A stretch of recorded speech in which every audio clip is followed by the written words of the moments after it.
Hi crafters! I've got a whole collection of tools in front of me and I'm going to show you how to use them to make a pair of earrings. So what I'm going to start with is a thing-a-ma-jig, the deluxe version. The deluxe version is nice. It's a metal jig and it has these pegs on them that you can use in any shape. You can make all kinds of designs. And if you turn them over, they have little stoppers on here too, which is nice. It kind of holds the pegs down and holds them in place for you. So we're just going to make a nice little ear wire on that. I have some of the tools that we'll need to make that happen. I've got a little bench block so we can harden the wire a little bit along with the hammer. The wire that I have here is 20 gauge artistic wire in the antique bronze. I have some of the components here for the thing-a-ma-jig. These are some of the pegs that come with it, and this is a group of the small pegs that come with it along with the stoppers. Got just a little pair of tweezers here so I can pick up these papers and put them into the glue, and I have these cute little components for earrings that I found in one of the local craft stores. They're just a shallow tray, so what I'm going to use on them is I'm going to put some paper in the bottom, glue it in, and I have some beautiful little glitter and little tiny metallic little balls that we'll put in there, decorate them up a bit, and I'm going to use diamond glaze for all of that. Now this dries clear just like a resin, so it's a nice quick and easy resin to use instead of having to wait for something to cure for 24 hours. And then I have just a little piece of scrapbook paper, and I wanted to point out that I just went for something with a really small design, and I used this little oval punch to punch out areas that I liked. If you turn these over when you're punching your paper, you can actually see what you're going to punch. So that's kind of nice to be able to see that. So I've just punched out a couple little punches that showed a lot of the different colors. We're going to start with our wire. And the first thing I'm going to do with this wire is draw a little bit out. I'm not going to cut it off of the roll. I won't need to. But I am going to take my nylon covered pliers and I'm going to draw them across the wire 3 or 4 times. That helps straighten the wire and also starts to harden the wire.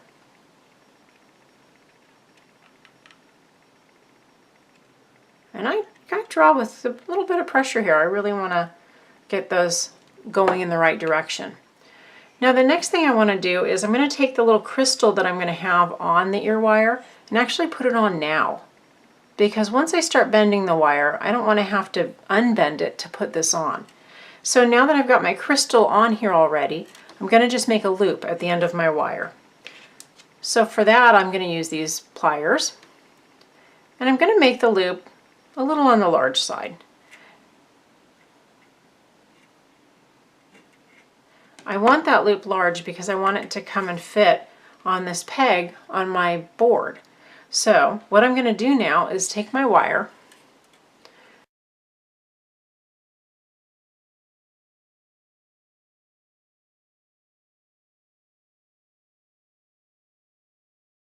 and I'm going to put that peg onto the very bottom, or excuse me, my loop onto the very bottom peg.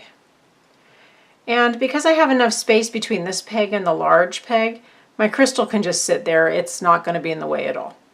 So then I'm going to bring my wire up around the large peg and up to the top. And I'm just going to start drawing that tight and kind of holding. You can just use your fingers to hold that down while you draw it. And I want to draw it around and come up and over and in between the large peg and that second bottom peg, the one that kind of goes off to the left for me. Now I'm just going to snug everything down, kind of give it a nice little tug, and then while it's sitting here I'm just going to come right up with my flush cutting pliers, and I'm going to bring them right up under the base of this peg here and just clip this. Now normally I would say make sure you're holding everything down, but I know that these pegs are going to hold this down, so I'm not too worried. But you don't want your wire to go flying. So give that a little clip, and then we're done with this wire. We can put it away. And now we can take this component and bring it off of the pegs. We'll move that out of our way. And now you can see that we've got our component, our ear wire. But what I want to do with this is it's a little warped. You're going to want to give it a little bit of straightening There's a couple ways you can do that. You can bring the nylon pliers back over, and because it's small enough, you can actually press both sides of the wire and kind of straighten everything out. Make sure you aren't crunching your crystal there. And that helps to harden it. But I like using a block and a hammer. I think it just makes everything a little bit firmer. So this will be loud for a second, but I have this block here, and I have my hammer.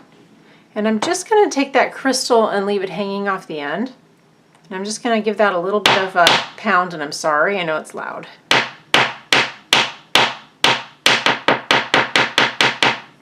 I'm going to flip that over and do some on the other side.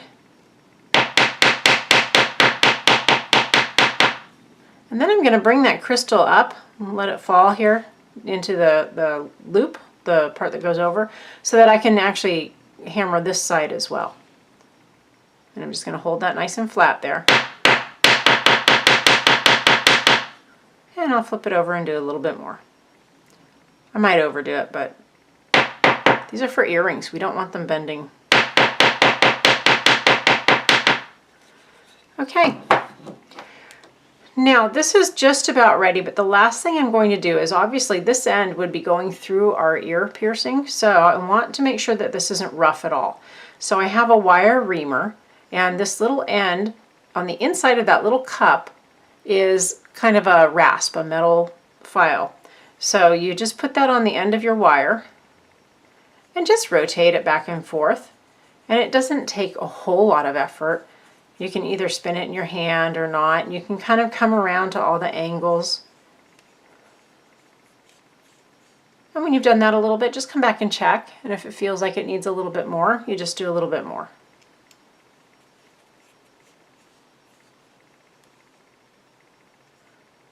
And that feels good. So that ear wire is ready, and look, because we used our thing-a-ma-jig, we've got two really nice components here that are very well matched. So now we just need to make a second base. This base, once it's done, will hang off of this loop. So I'm not too worried about tightening this loop up yet, because eventually I want to come in here and put it on, and then I'll tighten that up.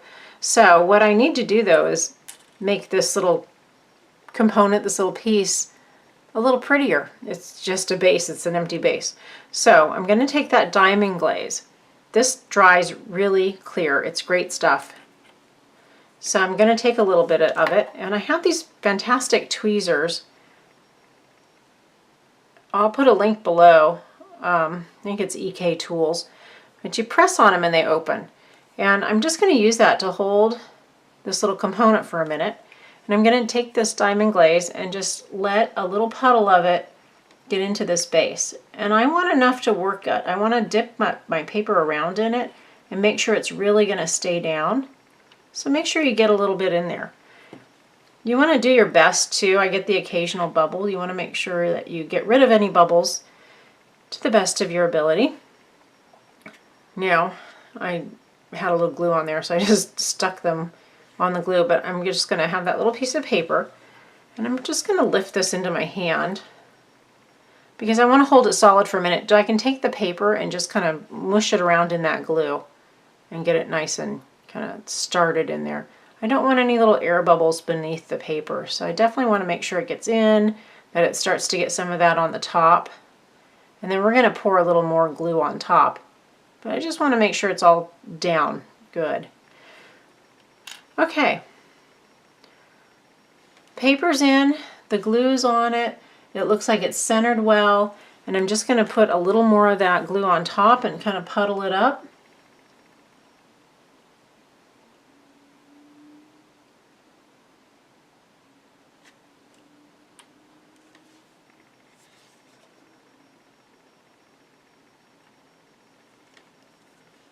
I made another little bubble there, so I'm just going to pop that bubble.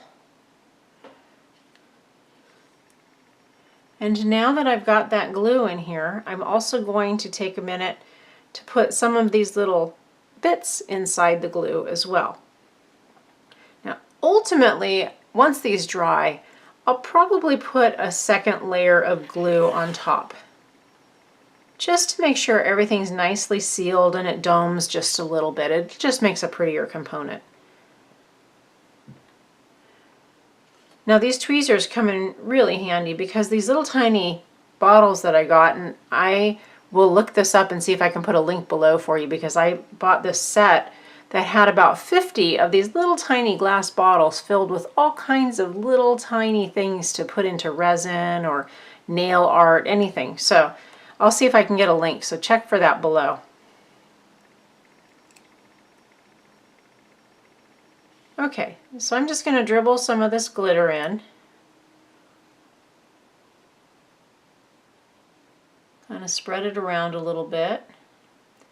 I don't want to cover everything because I definitely want those little flowers to show through. I just like the depth that this gives. Let's see if I can pick up a couple of those little miscellaneous bits of glitter. Okay, so those will spread themselves around a little bit. And then I'm going to do the same thing with these little kind of glass beads. I just liked the combination, and I liked the gold. It gave it just a little more of a bit of sparkle and shine, especially with the antique bronze kind of color. So these little balls, we'll just sprinkle them in. I think that's enough. Okay, so those just need to sit dry. And once they're dry, I'll come back and show you how to connect everything. And we'll finish our earrings. So admittedly, I'm a little impatient, so I've actually put together one of the earrings here. These are actually not quite dry, but I didn't want to wait. I wanted to show you these earrings. So when I show you this up close, you can probably tell it's a little bit foggy still. And frankly, I would like this to dome just a little bit more, and usually I do this at the end. I'll let it set and finish, and then I'll actually put another layer of the diamond glaze over the top of it so it'll dome up nicely. But I've already put this component onto the ear wire, and you can see that we have our little crystal here, and it just hangs nicely. So I'm just going to hang the second earring so that you can see that. And then I can just lay this off and add that second coat. It'll be just fine. So I'm going to just take this little loop, and I'm just going to grab this and just give it a slight turn to the side. Then I'll pick up my component and put it onto the ear wire. Make sure it's facing in the right direction, that you want that earring facing forward, so just double check it before you tighten it up. And then I'm just going to grab my other pliers actually, because they can grab a little bit better. And I'm just going to give that a little twist back. And then because I'd left them somewhat loose, I'm just going to give it just a little bit of a squeeze as well. Just want to bring that wire right up and make sure that this can't just slide off. Well, we don't want to push it so far that it passes it. There we go, that's nice and firm. So there we have it. Just a cute little pair of earrings.